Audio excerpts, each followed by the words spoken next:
Hi guys, kumusta kayo? Panibagong araw, panibagong food trip na naman. Kaya tara, samahan niyo kaming mag-food trip na ramen dahil nagutom kami sa isang araw na naman na trabaho. So, kaya tara, samahan niyo kaming kumain at mag-food trip.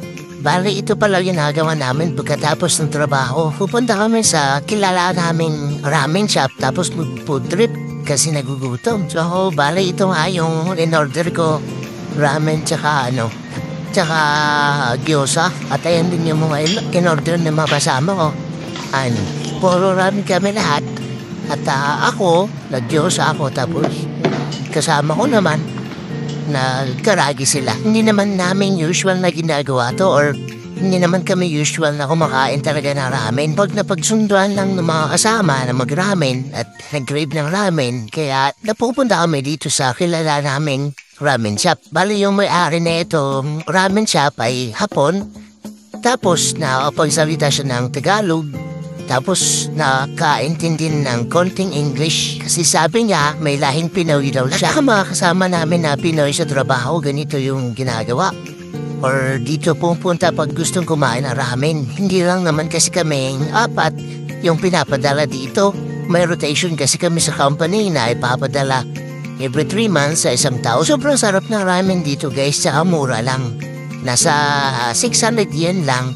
Pero dati nasa 500 lang. Kaya nga lang, nagtas na sila, kaya naging 600 yen na. So yung 1,000 mo, sulit ka na doon, may sukli ka pa. Saka mabubusog ka talaga kasi sa sobrang daming servings ng ramen nila, hindi talaga tinipid yung mga sangkap. At napakasarap ng lasa. At ayan na, hinigop ko na yung sabaw kasi sobrang sarap ng sabaw nila.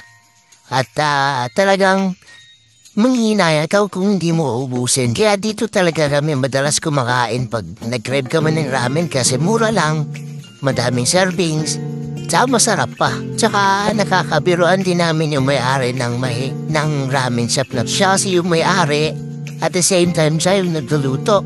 Pero syempre may kasama din siyang mga ibang tao. Pero yung mga katulong niya, sa tingin namin hindi mga Hapon, kundi ibang lahi rin. At ayan, nagkabayaran na nga kami. At babayad na kami kasi para makauwi na rin at makapagpahinga. So, ayan, nagambag-ambag na kami. Tapos, yung nag-collect na yan is mismong may-ari ng ramen. At ayan, nagpawda na nga kami. At para magpaalam na.